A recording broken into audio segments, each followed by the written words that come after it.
My father started working at age 14 and had a knack for animals, as well as ability to deal with people. So he became the stable master, and he also became the Camp 35, which is where all the local the bachelors lived, and he became the police officer for that area. He was only 5'6", but he was quite a fighter. I found out that he could actually box.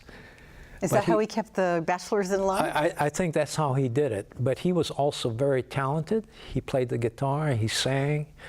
And I keep wondering, hey, where's this gene that I need in order to, I'm probably the only Filipino in the whole wide world that hasn't got any rhythm.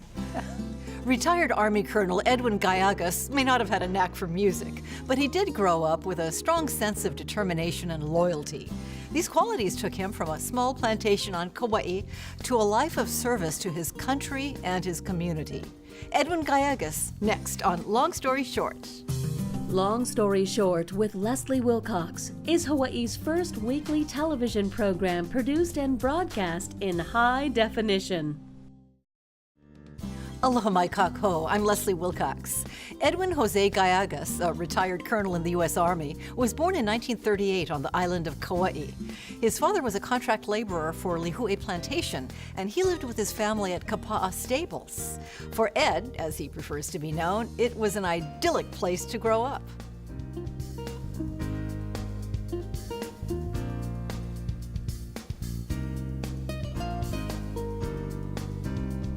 Life on Kauai was fabulous. It was great, and sure gave me great memories. It was a place that you could call the Garden of Eden in Hawaii. And we had mountains on the top 5 minutes away, and below was the ocean 5 minutes away. And we lived in a small cluster of plantation homes. There were 6 Japanese and 1 Filipino. You were the only Filipino family? We were the only Filipino family. And this is Kapaa, right? This is Kapaa. And the Japanese families, one was from Okinawa, the rest were from Japan. They were all immigrants. They spoke mostly Japanese, which also helped me in speaking a little Japanese at that time. What I used to do was visit each obasan in the day until I was about 5 years old. And so I'd stop by and they would offer me cookies, musubi, chicken, whatever it was. So by the time I made the circuit and got home, I wasn't very hungry. And so what happened was my mom would always fix me a place at dinner. And at dinner I would say, oh yeah, I'm hungry. I had to tell her I'm hungry. Wow, all this food is got to be eaten on my plate. And so I didn't tell my mom until maybe 70 years later, when she was 93. I told Mom, I have a confession to make. You know, all that good food you made for me at dinner that I ate, I actually was too full to eat at every meal. And so what I did, before I got to the table, I wore long pants. I got the food, I put it under the cuff and rolled it up all the way. And then I'd say, may I be excused? And I'd go out to the chicken coop and I'd feed the chickens. Oh, well-fed chickens. What did your mom say when you told her that many years later? She laughed and she said, you naughty boy. But the thing about feeding the chickens was their eggs. They always laid eggs. And my favorite meal after dinner or during dinner was a raw egg. So I'd get the egg, I'd eat it, and then I'd go for my dessert. Over in the back side of our yard was an old hau tree with a honeybee nest. And I didn't know at that time that bees stung, but they never bothered me. So I'd go with a stick after dinner, and after I had my egg, I'd go to the tree, and with a stick I'd scoop up the honey and eat it right there. Wow, that's kind of a brave way to get dessert, although you never suffered for it. No, I never did, and I enjoyed every minute of it. Now, your camp where you lived was an unusual camp in that it was all members of the Luna class, the managers. Yes, except for my father, who was the stable master. So he had a special function which categorized him as a member of the community. So Luna of the horses. Correct. So did you get to know how to ride, how to take care of horses yourself? I did. As a matter of fact, the horses became my own, in my mind, because I was able to ride them anytime I wanted to, because it was in the pasture right across me. And I could jump on the horses. They were well behaved. They weren't unruly. So I could jump on them and pat them, and they'd take me for a ride around. That's another well-kept secret. My mom would never allow me if I told her I was riding the horse.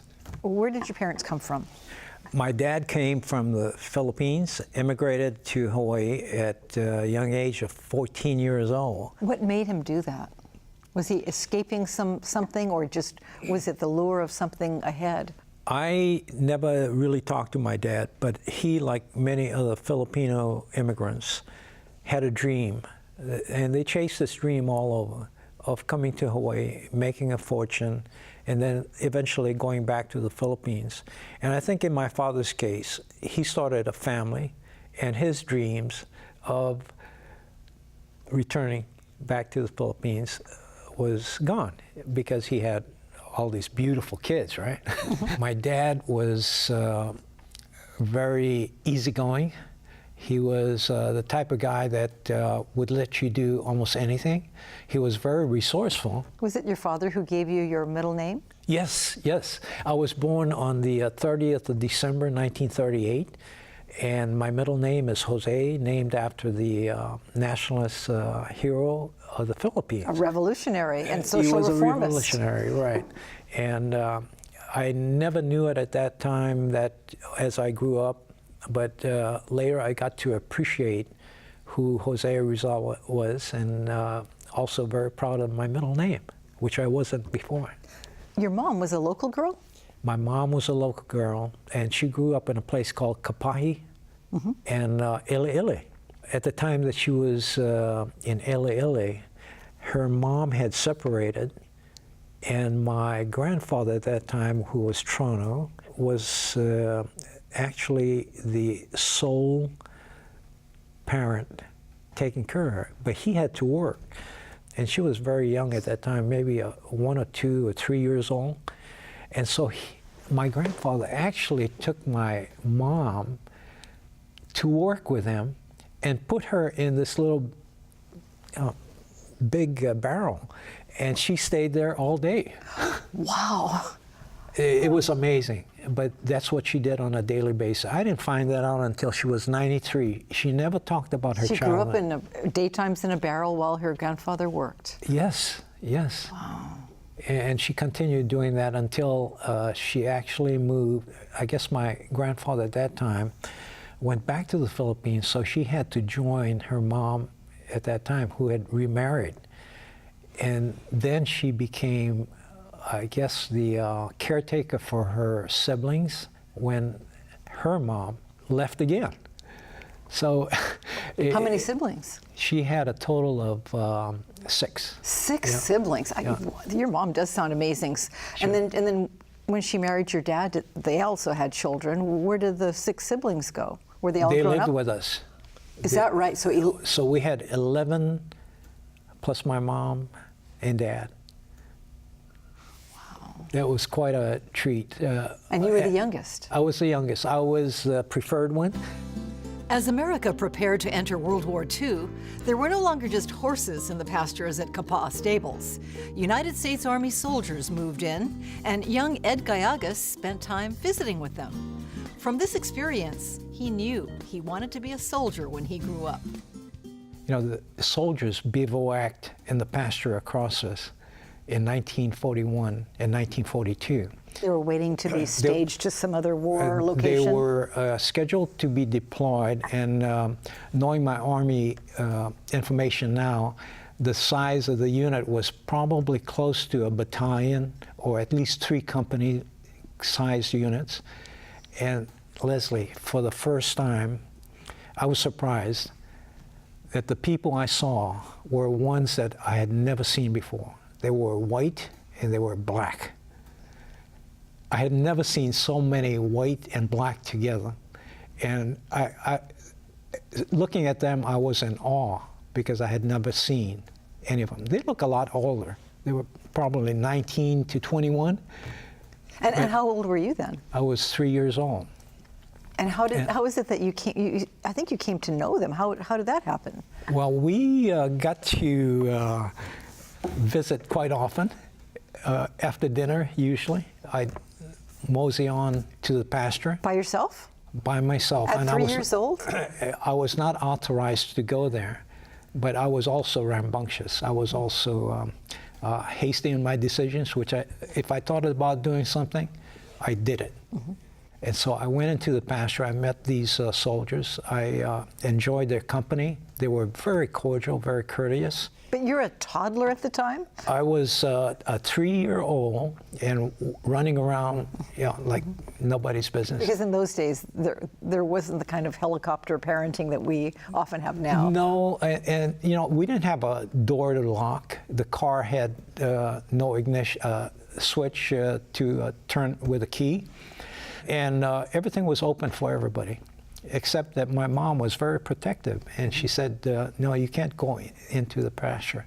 So she let me walk around, but she couldn't keep track of me all the time. Mm-hmm. And so I did go into the pasture. I did talk to the soldiers. I got to meet some of them. Mm-hmm. I don't remember their names, but what I do remember was their courtesy, their kindness, and their demeanor. They were soldiers. They were gentlemen. They were very nice. And not only that, they gave me sea rations. That's a dubious well, treat. a lot of people don't like sea rations, but for me, I enjoyed the meals that they had in the can, the candy that they had with the accompanying the meals, and they also had cigarettes. So I started smoking at a very young age. Again, are you saying 3 years old? 3 years old, I started smoking. And I didn't like the smoking at first because my dad introduced me to Toscani. It's a raw tobacco and very, very strong. I didn't like that. But the cigarettes were a milder thing. You did start smoking young. I did, but that was only while the soldiers were there. I never picked it up as a habit. And they must have loved having this little kid visit as their mascot. They did. I think they actually enjoyed my company because it was a break from the routine of cleaning their weapons and talking to each other. And seeing a little kid that they could talk to was probably enjoyable for them, entertainment. And did that encounter, or encounters over time with them in the pasture, did that have a lasting effect? It did. It told me I wanted to be one of them. I did. And that goes back to December 8th. Now, this is a few months before, at the start of World War II, when we got together as a family, knowing that President FDR was going to make a speech.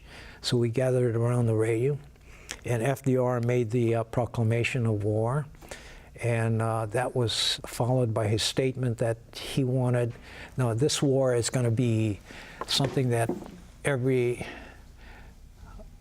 husband, every wife, every mom, every dad, son and daughter will be a part of it. And then that was followed by a solicitor that said, okay, we need volunteers. We need volunteers to fight this war, to build war machines and so forth and so on. And I turned to my mom and said, Mom, I'm going to join. I want to join. And of course, she, the answer was no. And so I remember that all the way through. And then the second influence was the troops, the soldiers that were in the field, in the pasture, that impressed me to no end. And I wanted to be a soldier so bad. Did you ever deter from that? Did you always intend to be a soldier? Absolutely. You never wanted to be, No. the usual fireman and cowboy? No. I wanted to be a soldier all the way. And My first opportunity was when I was 16 years old. Everyone was joining the National Guard. My brother, my good friends, they were much older than I was. And they joined the National Guard, and I said, I got to do it too. So I joined at 16. Was that legal? No, I signed my mom's signature, and it wasn't found out until I made 17, and I had to report to the local draft board, at which time they found out I was only 17. But I was old enough then where they could retain me, but I got a good butt showing as a result of that. I never regretted that decision because I enjoyed every minute of it. After finishing high school, Ed Gayagas wanted to attend college, and the Army also beckoned. A timely letter and some advice from a mentor gave Gayagas an opportunity that he has never forgotten.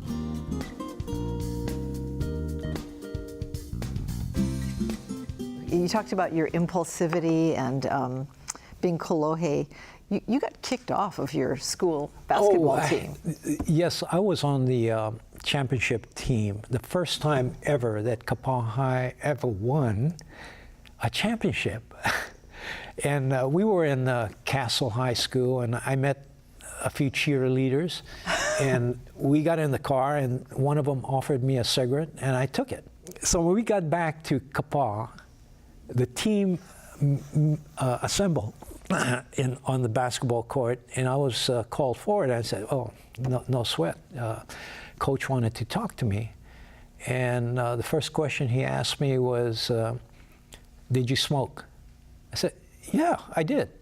I wasn't going to lie. I never lied. And so he says, "You're off the team." From there, my next stop was Auntie Gladys Brandt's office. She did not have to say a word.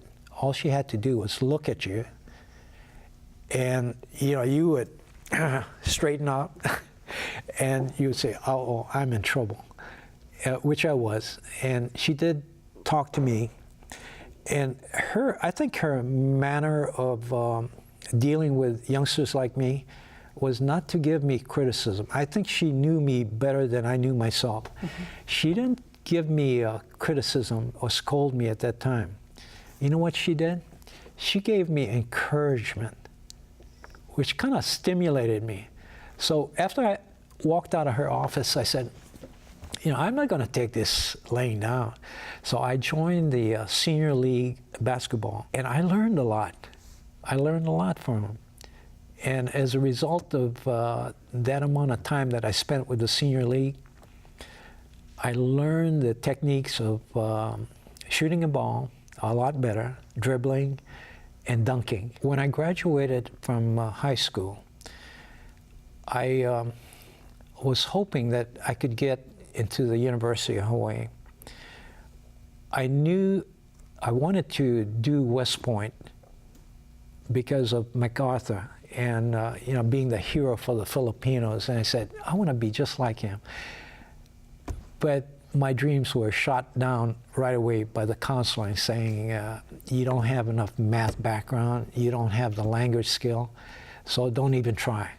Those were the words used. Those were, did those words inspire you to do it anyway? Yes, I said, I want even more to be a soldier. Right. So I applied to the University of Hawaii. After graduation, I waited and waited, and then the call for the All Hawaii Company came up. My classmates were going, and I said, I'm not staying back. I'm going to do it with you. So we got in a bus, caught the DC-3, came to Honolulu another 45 minutes. We went to the YMCA, took our physical, did the written exams, and I passed with flying colors. And then the sergeant says, okay, you're going to be our future leader, and I'll see you in a week for your swearing in. So we got on the plane again, back to Kauai. And the first thing I did was I wanted to check out my mail to see if I have anything from the University of Hawaii. So I went to Box 55 in Kapaa, and there was a letter in there. I opened it, and it said, you have been accepted to the University of Hawaii. Wow! I must have jumped 10 feet high then. And not only that, the letter continued on and said, you also will receive a scholarship in basketball and track. I encountered the first obstacle in registering when they said, hey, you don't speak English. I said, I speak fluent Pidgin. Yeah, I'm from Kauai. That's a center of Pidgin. But they said, no, you've got to take remedial speech. And so I had to do that for 3 years straight. So it wasn't an easy road for me. I really, but after a while, I started to enjoy the speech classes. And did you think you spoke really heavy Pidgin? I didn't think so, but apparently someone from Honolulu said I did. When Ed Gayagas graduated from the University of Hawaii, he was commissioned as a second lieutenant in the U.S. Army. One of his first assignments in 1962 was to give martial arts training to Army Rangers who were preparing for a possible confrontation with Cuba. My first assignment was Fort Campbell, Kentucky. As soon as I arrived in Fort Campbell, we were sequestered because of the Cuban Missile Crisis. My commander at that time saw that I had some martial arts background. So he said, Ed, Lieutenant Gayagas, I want you to do something here. We have a bunch of Rangers, mostly from West Point, who have not had any martial arts training. And if we were to deploy right now, we'd have an envelopment attack into Cuba. I said, wow, I hadn't expected that, because I wasn't airborne qualified at that point. I actually did qualify, but the Rangers that we were talking about, who were not trained in the martial arts, had to do something for a month and a half while we were sequestered. And so Colonel Story advised me that I should be training them in martial arts and self-defense, which I did. And it gave me so much satisfaction to be training people who were from West Point and who actually wanted to learn the martial arts. And they were Rangers. They were proficient in many, many other things. But not martial arts and not self-defense combat. And so I got a lot of enjoyment out of that, and I got a lot of respect as a result. Ed Gayagas later went on to serve in the Vietnam War as a logistics officer in a military hospital and retired from the United States Army as a colonel in 1989. His devotion to his family and his community has stayed with him through his life.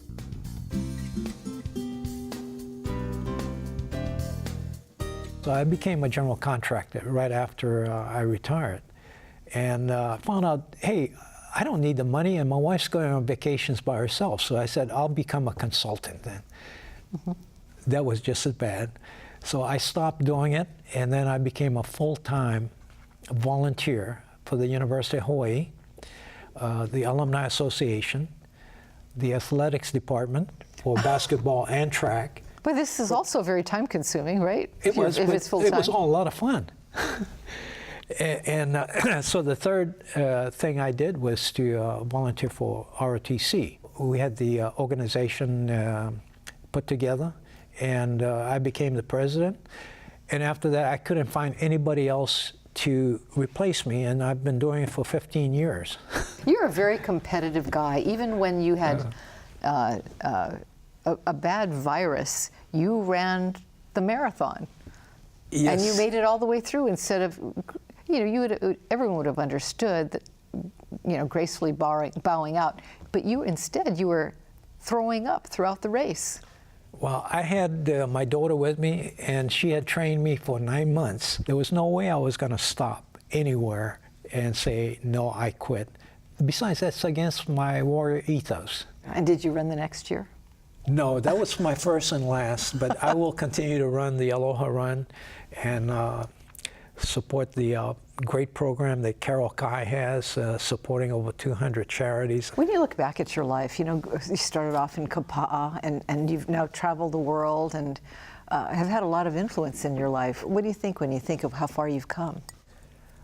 I got to say I'm fortunate. Most of all, I have to thank my family. my family, my wife. She's really the backbone of the whole family. She's done everything for me, for the kids, and she's tolerated everything I've done. Ed Gayagas' son, Lincoln, and one of his daughters, Chrissy, fulfilled their father's dream by attending West Point. Chrissy Gayagas served in the Army for nearly 24 years and, like her father, achieved the rank of colonel before retiring. Lincoln Gayagas rose to the rank of captain in the Army and is now an engineer at Fort Shafter. Ed Gayagas' other daughter, Kathy, works for the city and county of Honolulu. Ed Gayagas' irrepressible attitude and positive outlook on life continue to drive him today through his volunteer contributions to our community. Mahalo to retired Colonel Ed Gayagas of IAEA for your service to our nation and to our community. And mahalo to you for joining us. For PBS Hawaii and Long Story Short, I'm Leslie Wilcox. Ahui ho. For audio and written transcripts of all episodes of Long Story Short with Leslie Wilcox, visit pbshawaii.org. To download free podcasts of Long Story Short with Leslie Wilcox, go to the Apple iTunes Store or visit pbshawaii.org. Like I kind of had the old Bushido code, you know, the warrior spirit of Japan. I was brought up that way, that the boy also always had the priority. And, you know, myself, I had a very, very difficult time walking, holding my wife's hand. I always had to be a step ahead of her. So I had to overcome that. How did you get over it? I guess being exposed to the American way of life and the custom. But if I stayed back here in Hawaii, I probably would have not changed as much. But traveling all over the world, I think I learned a lot of different ways to live life better.